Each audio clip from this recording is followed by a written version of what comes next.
오늘 본문 말씀을 가지고 마음의 분노가 가득할 때라는 제목으로 함께 은혜를 나누겠습니다. 함께 따라 하시겠습니다. 마음의 분노가 가득할 때.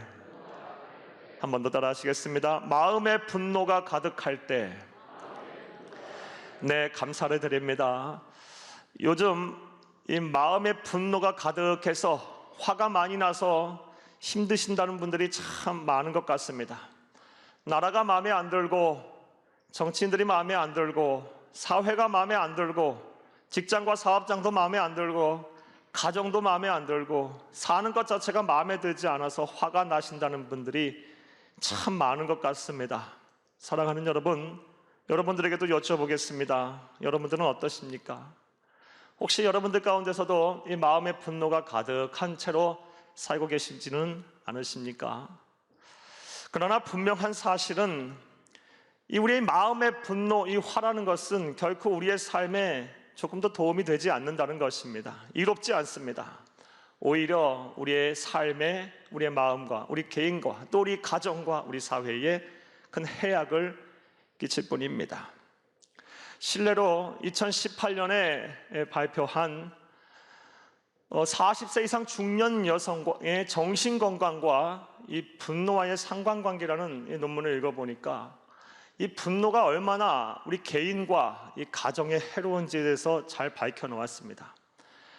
사랑하는 여러분, 이 자기를 존중하고 사랑하는 마음, 그리고 이 신뢰감을 떨어뜨리는 가장 큰 요인 중에 하나가 이 분노라는 것이라고, 분노라고 이야기를 하며, 또 인간관계를 파괴해서 이 가정을 무너뜨리는 가장 직접적인 요인이 바로 분노랍니다. 나아가 우울증과 또 노화에 큰 영향을 미치는 것 또한 분노라고 합니다. 이처럼 분노는 우리 개인과 가정에 큰 대가를 치르게 하는 해악과도 같습니다. 사회적으로도 마찬가지입니다. 2017년 국회 법제사법위원회가 보고한 이 보고서를 읽어보니까, 범죄 유형별 보고서를 읽어보니까 이 강력범죄, 4대 강력범죄, 살인, 강도, 절도, 폭력 같은 이 강력범죄의 3분의 1은 우발적인 범행이라고 합니다. 그러니까 홧김에 범죄를 일으킨 거예요. 참지 못하고 분노가 가득해서 순간적으로 욱해서 범죄를 저지른 것입니다. 사랑하는 여러분, 만약 이 분노를 잘 조절해서 이런 범죄를 지르지 않았다면 우리 사회가 더 안정될 것이고, 가정들이 다 온전해질 것이고, 평화로운 사회가 되었을 것입니다. 이처럼 분노는 사회적으로도 큰 대가를 치르게 합니다. 그런데 무엇보다 영적인 측면으로 볼 때 분노는 아주 해롭습니다. 이 마음의 분노는 아주 해롭습니다. 이 분노는 하나님과 우리 사이의 관계를 완전히 파괴합니다. 하나님과의 관계를 무너뜨립니다. 그래서 하나님으로부터 우리가 받아야 할 복을 이렇게 차단해버리는 아주 치명적인 독소와도 같습니다. 이러한 예는 성경을 통해서 우리가 잘 알 수가 있습니다. 모세를 보면 알 수가 있습니다. 사랑하는 여러분, 모세가 어떤 사람이었습니까? 민수기서 12장 3절 말씀에 보게 되면 모세에 대해서 평하기를 모세의 온유함은 온 지면의 사람보다 더하더라 라고 말을 하고 있습니다. 그러니까 온유함과 관련해서는 세계 최고라는 것입니다. 그 평가대로 모세는 참 잘 참는 사람이었습니다. 쉽게 분노하지 않는 사람이었습니다. 그러나 그도 가나안 입성을 바로 목전에 두고 참지 못하고 40년을 잘 참았는데 크게 분노를 해서 하나님께 큰 진노를 샀는 것을 보게 됩니다. 민수기서 20장 10절 이하의 말씀에 보게 되면 가데스 광야에서 이스라엘 백성들이 가나안 땅 입성을 목전에 두고 다시 한번 하나님과 주의 종 모세를 향해서 불평합니다. 우리가 목이 너무 많으니 물 달라고 막 난리법석을 칩니다. 그때 모세가 또 참았어야 하는데, 분노하지 말았어야 하는데 우리가 너희를 위해서 물을 내랴 하면서 반석의 지팡이로 2번 내리치면서 크게 분노를 합니다. 그리고 이런 분노로 말미암아 모세는 하나님께로부터 진노를 받습니다. 모세 또한 하나님께서 약속하신 가나안 땅에 입성하지 못하고 광야에서 죽고 말았습니다. 분노의 큰 대가를 치른 것입니다. 따라서 저와 여러분 또한 이 마음속에 있는 분노를 잘 지워버려야 할 것입니다. 없애야 할 것입니다. 할렐루야! 그런데 설교를 여기까지 듣고 다음과 같은 의문이 생길지도 모르겠습니다. 목사님, 사람이 분노하지 않고 살 수 있나요? 화내지 않고 살 수 있나요? 사람이 그렇게 살 수 있는 겁니까? 사랑하는 여러분, 여러분들은 어떻게 생각하십니까? 사람이 분노하지 않고 살 수 있을까요? 화내지 않을 수 있을까요? 답답한 말씀을 드리면 단언컨대 사람은 분노하지 않고 살 수 없습니다. 화내지 않고 살 수 없습니다. 왜냐하면 저와 여러분은 정신적, 육체적으로 분명한 한계를 갖고 있는 사람들이기 때문입니다. 완전한 영성체, 완전한 거룩한 존재가 아니기 때문에 이 세상 사는 동안 분노하고 화내게 돼 있습니다. 어찌 보면 이거는 인간의 본성과도 같습니다. 따라서 우리는 이 분노를 아예 없애려고 하지 말고, 없애려고 해서 없앨 수도 없습니다. 없애려고 하지 말고 마음에 분노가 가득할 때, 마음에 분노가 생겼을 때는 이것을 잘 다스리고 잘 관리할 수 있는 방법을 찾아야 합니다. 이것이 더 효과적인 것이고 이것이 더 바른 성경적인 신앙의 원리입니다. 그래서 오늘은 우리 마음에 분노가 가득할 때 우리가 어떻게 해야 할까? 어떻게 마음의 분노를 잘 관리하고 다스릴 수 있을까를 생각해보며 은혜를 나누고자 합니다. 그 은혜가 되시기를 간절히 주의 이름으로 축복합니다. 사랑하는 여러분, 그렇다면 이 마음의 분노가 가득할 때 우리는 어떻게 해야 할까요? 자, 이제부터 따라 하시겠습니다. 첫째로, 분노를 사람이 아닌 하나님께 표출해야 합니다. 우리 마음에 분노가 생길 때는 사람에게 이 분노를 막 발산해서는 안 되고 하나님께 표출을 해야 한다는 것입니다. 사랑하는 여러분, 오늘 본문 말씀 시편 109편 첫 번째 말씀인 109편 말씀은 다윗의 시입니다. 사랑하는 여러분, 다윗이 어떤 사람입니까? 성경에서 다윗은 가장 위대한 신앙인으로 나오며 가장 많이 인용된 사람이며 하나님께서 다윗에 대해서 칭찬하시기를 내 마음에 합한 자다라고 평가를 하실 정도로 위대한 신앙인이었습니다. 그런 위대한 신앙인이 오늘 시편 109편에 보면 하나님을 향해서 불같이 지금 화를 내고 있습니다. 109편 1절에서 10절을 함께 읽겠습니다. 내가 찬양하는 하나님이여 잠잠하지 마옵소서. 그들이 악한 입과 거짓된 입을 열어 나를 치며 속이는 혀로 내게 말하며 또 미워하는 말로 나를 두르고 까닭없이 나를 공격하였음이니이다. 나는 사랑하나 그들은 도리어 나를 대적하니 나는 기도할 뿐이라. 그들이 악으로 나를 선을 갚으며 미워함으로 나의 사랑을 갚았사오니 악인이 그를 다스리게 하시며 사탄이 그의 오른쪽에 서게 하소서. 그가 심판을 받을 때에 죄인이 되어 나오게 하시며 그의 기도가 죄로 변하게 하시며 그의 연수를 짧게 하시며 그의 직분을 타인이 빼앗게 하시며 그의 자녀는 고아가 되고 그의 아내는 과부가 되며 10절 그의 자녀들은 유리하며 구걸하고 그들의 황폐한 집을 떠나 빌어먹게 하소서. 아멘. 사랑하는 여러분, 성경이 완곡한 표현으로 기록돼서 그렇지 이거 지금 다윗이 하나님을 향하여 욕하고 있는 겁니다. 나를 괴롭히는 사람, 나를 화나게 한 사람 죽여주세요. 그의 자식들은 고아가 되게 해주시고 그의 아내는 과부가 되게 해주시고 그의 자손들은 다 빌어먹는 거지가 되게 해주세요. 이거 완곡하게 표현해서 그렇지 지금 막 욕하고 있는 거예요. 육두문자를 막 날리면서 하나님 앞에 막 노골적으로 화를 분출하고 있는 것입니다. 그렇다면 왜 다윗이 이렇게 하나님을 향하여 이렇게 분노하고 있을까요? 그 원인이 뭘까요? 이에 대해서 대부분의 성서 신학자들은 다음과 같이 말합니다.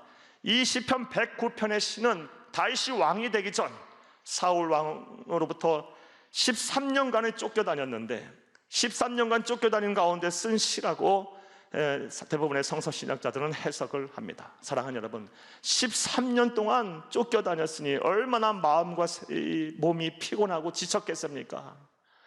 우리가 집 없이 이리저리 이사 다니는 것도 힘이 든데 도망자의 신분으로 언제 죽을지 모르는 상황 속에서 이리저리 피해 다니는 이 도망자의 신분이 얼마나 몸과 마음을 피곤하게 했겠습니까? 또 얼마나 많은 사람들이 그를 힘들게 하고 그의 마음에 상처를 줬겠습니까?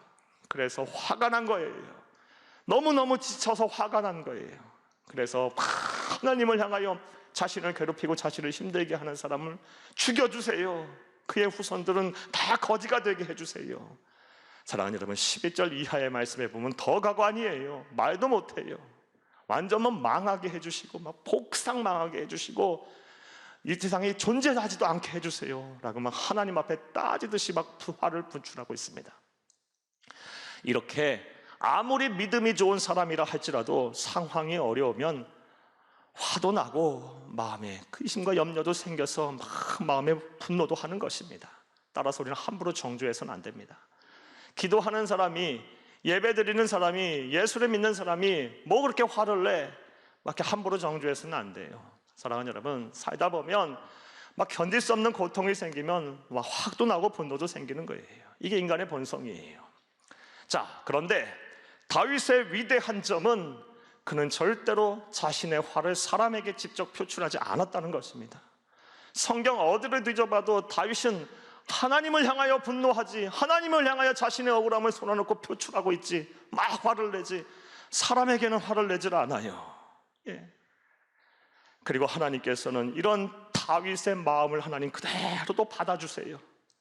다윗의 마음은 그 아픈 마음들을 다 받아주시고 상처를 싸매주시고 위로하시고 평안케 하시고 자유와 만족을 누리게 하시고 구원하셨습니다. 할렐루야. 예, 따라서 저와 여러분 또한 이 화가 났을 때는요, 마음에 분노가 가득할 때는 절대 사람이 아닌 하나님에게 표출해야 합니다. 그러나 이것은 우리의 삶의 경험으로서도 잘 알 수 있습니다. 사랑하는 여러분, 생각해 보시기 바랍니다. 여러분, 마음에 분노가 가득해서 막 사람에게 쏟아냈을 때 좋았던 적 한 번이라도 있으셨습니까? 화내고 나서 반드시 후회하시잖아요. 얼마 못 가서 바로 후회하잖아요. 아유, 왜 내가 이렇게 했나? 좀 참았어야 하는데. 그리고 그것으로 인해서 또 해결해야 될 문제들이 또 얼마나 많아요. 갈등은 또 얼마나 더 심화됩니까? 그런데 우리는 너무나 쉽게 내 마음에 분노가 나타날 때 사람에게 화를 내요. 예, 남편에게, 아내에게, 부모에게, 형제에게, 자녀에게, 직장에서, 또 사업장에서, 삶의 현장에서, 또 신앙의 현장에서 자기 마음에 들지 않으면 막 쏟아내요. 예. 사랑하는 여러분, 이건 그리스도인의 삶의 모습이 아닙니다. 마음의 분노가 가득할 때 우리의 마음의 분노를 다스리는 법이 아닙니다. 우리 그리스도인은 화가 나면 사람이 아닌 하나님에게 쏟아내야 될 줄로 믿습니다. 그러면 하나님께서 우리의 마음을 만지시고 넉넉한 품으로 위로하시고 우리의 상처를 싸매시고 우리를 구원하여 주실 것입니다. 할렐루야. 요즘 삶이 힘들고 어렵다 보니 많은 분들이 이 마음의 근심과 고통을 갖고 살고 계신 것만 같습니다. 특별히 이 어린 자녀를 낳고 기르는 분들, 이 부모 세대들이 참 마음의 고생을 많이 하고 계신 것 같아요. 그 중에서도 또 이 젊은 우리 자매님들이 참 마음의 고통, 근심 갖고 요즘 많이 살고 계신 것 같아요. 우리 교회에도 이 어린 자녀를 키우고 양육하는 이 우리 젊은 우리 성도님들이 많은데, 특별히 여러분에게 하나님의 은혜와 섭리가 함께하기를 간절히 주의 이름으로 축복합니다. 사랑하는 여러분, 세상을 살다 보면 마음의 분노와 근심이 가득할 때가 있습니다. 그리할 때 우리는 사람이 아닌 하나님께 쏟아야 합니다. 하나님께 여러분의 마음을 쏟으시기를 간절히 주의 이름으로 축복합니다. 너무 힘들고 어려우면 다음과 같이라도 기도하세요. 하나님, 나 저 사람 미워서 죽겠어요. 저 사람 어떻게 좀 해주세요. 이런 상황 너무 힘들어서 안 되겠어요. 하나님 해결하세요. 저 사람 내 눈앞에서 사라지게 해주세요. 때로는 저 사람 어떻게 좀 치료해 주세요. 하나님, 이렇게밖에 말할 수 없는, 이렇게밖에 기도할 수 없는 것이 솔직히 제 수준이잖아요. 그러면서 여러분 하나님의 앞에 여러분의 마음을 그대로 드러내세요. 그러면 하나님께서 여러분의 마음과 근심 이렇게 받아주실 것이고 마음의 분노 또한 잘 이렇게 다스려 주실 것입니다. 사랑하는 여러분, 그리스도인은 이 마음의 분노를 어떻게 관리해야 합니까? 사람에게 표출하는 것이 아니라 하나님에게 표출하는 것입니다. 그리하면 하나님께서 우리의 마음의 분노를 잠잠케 하실 것입니다. 할렐루야. 자, 첫 번째, 이 마음의 분노는 사람이 아닌 하나님께 해야 된다라는 것입니다. 자, 둘째로 또 우리가 어떻게 관리를 해야 할까요? 따라 하시겠습니다. 둘째로, 분노하되 마귀의 틈을 주지 말아야 합니다. 분노는 하되 할 수 있어요. 이게 인간의 본성이에요. 하지만 마귀에게 틈을 주지 말아야 한다는 것입니다. 오늘 두 번째 본문 말씀인 에베소서 4장 26절에서 27절을 함께 읽겠습니다. 분을 내어도 죄를 짓지 말며 해가 지도록 분을 품지 말고 마귀에게 틈을 주지 말라. 아멘. 사랑하는 여러분, 성령의 감동을 받은 이 사도 바울은 에베소 교회 성도들을 향하여 권면합니다. 분을 내어도 죄를 짓지 말며 해가 지도록 분을 품지 말고 마귀에게 틈을 주지 말라. 사랑하는 여러분, 마귀에게 틈을 주지 말라라고 말을 하면서 오늘 본 말씀 26절의 말씀에 보면 마귀에게 틈을 주지 않기 위한 방법, 두 가지 방법을 이 사도 바울이 제시를 하고 있음을 알게 됩니다. 먼저 분을 내어도 죄를 짓지 말라라는 것입니다. 그리할 때 마귀에게 틈을 주지 않는 거랍니다. 오늘 본 말씀 26절을 다시 한번 읽겠습니다. 분을 내어도 죄를 짓지 말며, 여기까지만 읽겠습니다. 분을 내어도 죄를 짓지 않는 것이 곧 마귀에게 틈을 주지 않는 거랍니다. 사랑하는 여러분, 그렇다면 이 구절의 뜻이 뭘까요? 분을 냈는데 죄를 짓지 않는다니요. 이게 어떤 뜻일까요? 죄를 짓지 않는다는 건 어떻게 하는 것이고 죄를 짓는다는 건 또 어떻게 하는 걸까요?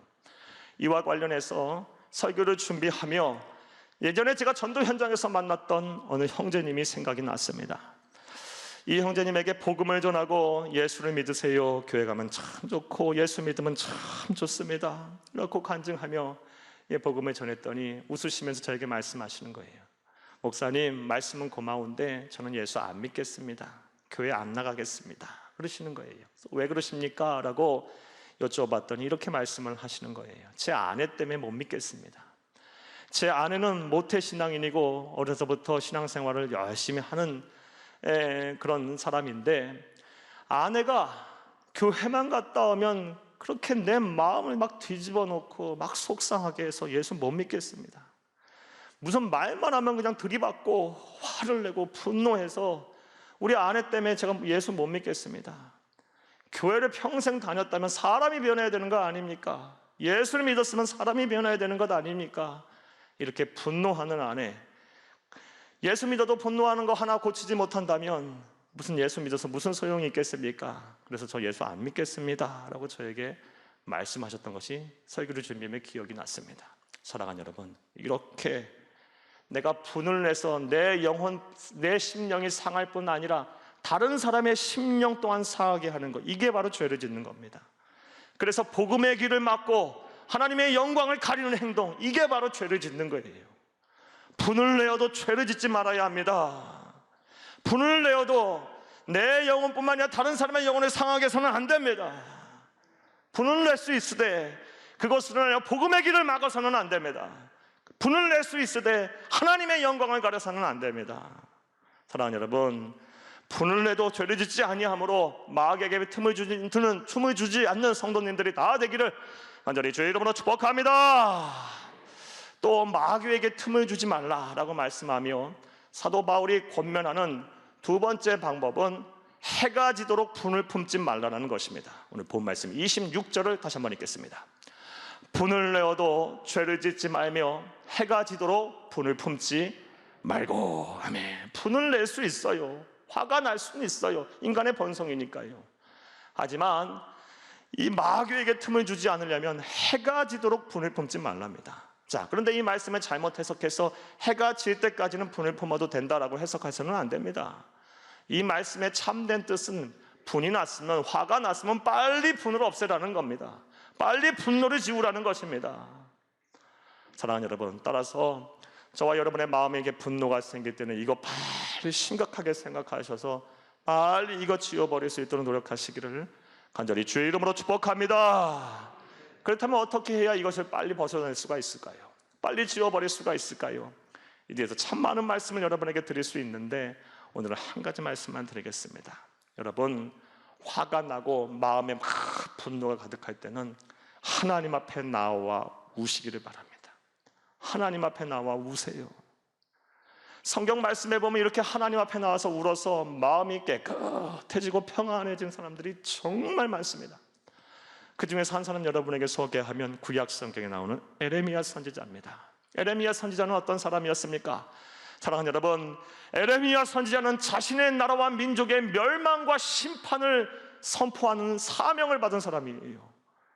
사랑하는 여러분, 나라와 민족의 축복과 또 소망을 선포하는 사명을 감당하는 것도 힘이 든데, 나라가 망할 것이다, 민족이 멸망할 것이다 라는 심판을 선포했다는 사명을 간다는 것이 쉬운 일이었겠어요. 그래서 막 수도 없이 박해를 받았고 억울한 일을 당했고 막 원통한 일을 당했고 마음에 분노와 근심, 그것을 인해서 가득했었던 사람이에요. 하지만 그때마다 에레미야 선지자는 하나님 앞에 울었어요. 얼마나 울었는지 에레미야서 9장 1절 말씀을 함께 읽겠습니다. 어찌하면 내 머리는 물이 되고 내 눈은 눈물 근원이 될고 죽임을 당한 딴 내 백성을 위하여 주야로 울리로다. 사랑하는 여러분, 내 머리가 물이 될 정도로, 내 눈은 눈물 근원이 될 정도로 울었답니다. 물론 이건 은유적인 표현입니다. 얼마나 울었으면 이런 표현을 했겠습니까? 사랑하는 여러분, 따라서 저와 여러분 또한 마음에 근심이 생길 때마다 이거 쉽게 못 버립니다. 사람이 그렇게 강하지 못해요. 그럴 때마다 전지전능하시고 우리의 마음과 생각을 설계하신 하나님 앞에 나와 기도하며 막 우시기를 바래요. 내 머리가 물이 되고 내 눈이 눈물의 근원이 될 정도로 하나님 앞에 우세요. 그러면 여러분의 심령을 평안케 하실 것입니다. 깨끗게 하실 것입니다. 다시 살아갈 소망을 주실 거예요. 힘을 주실 것입니다. 할렐루야! 이것이 바로 저와 여러분이 해야 할 일입니다. 마음의 분노가 가득할 때 해야 할 일입니다.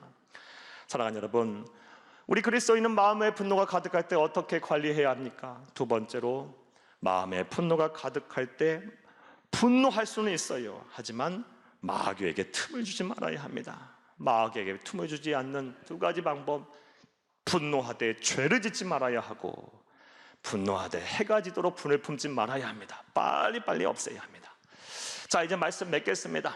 사랑하는 여러분, 요즘 세상 참 분노할 일 가득해 있습니다. 이 코로나19 바이러스는 도대체 언제 끝날지 모르겠습니다. 우리만 끝나서 끝나는 것이 아니지 않습니까? 전 세계가 안정이 돼야 끝나는 거 아니겠어요?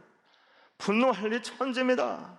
그런 가운데 나라는 또 혼란스럽고 정치인들은 우리에게 늘 실망만 주고 경제는 최악이고 이거 분노할 일 가득해요. 화날 일 천지예요. 이런 가운데 또 예배는 닫혀 있고 마음껏 기도하지 못하고 있고 얼마나 이 성도님들의 심령이 메마르고 힘들겠어요. 화가 나가도 수십 번 날 거예요. 하지만 이런 이때에 우리는 마음과 생각을 잘 지켜야 합니다. 우리의 마음의 분노가 가득할 때 이 분노를 잘 다스려야 합니다. 왜냐하면 우리는 그냥 보통 사람들이 아닙니다. 예수님께서 우리를 위하여 생명을 주신, 우리는 예수님께 생명을 빚진 사람들입니다. 그리고 예수님의 사랑을 가지고 온 세계에 그 사랑을 나눠야 할 사명이 있는 사람들입니다. 우리의 마음에 분노가 가득한 채 무슨 다른 사람을 사랑할 수가 있겠습니까? 그 사랑을 어떻게 나누겠습니까? 내 마음에 화가 가득하고 분노가 가득한데 어떻게 예수님의 사랑을 다른 사람에게 나누겠어요? 그러므로 우리는 마음의 분노가 가득할 때 이 분노를 잘 다스려서 주신 사명을 잘 감당해야 될 줄로 믿습니다. 일요일에 오늘 우리에게 주신 이 말씀을 마음에 새기시기를 부탁합니다. 분노할 때 절대 사람에게 표출하지 말고 하나님에게 표출하는 거예요. 분노할 수 있어요. 마음에 연망의 근심이 가득해서 마음과 마음이 지치고 힘들면 막 화가 또 날 수 있어요. 그럴 때는 하나님 앞에 하세요. 하나님 앞에. 그리고 절대 분노할 때 마귀에게 틈을 주지 말아야 합니다. 분노하되 죄를 짓지 말아야 하고 분노하되 해가 지도록 품을 품지 말아야 합니다. 이런 실천을 하셔서 여러분의 삶이 하나님이신 은혜와 기쁨으로 가득 차기를 간절히 바랍니다. 여러분의 삶의 천국이 되기를 간절히 주의 이름으로 축복합니다. 축복합니다.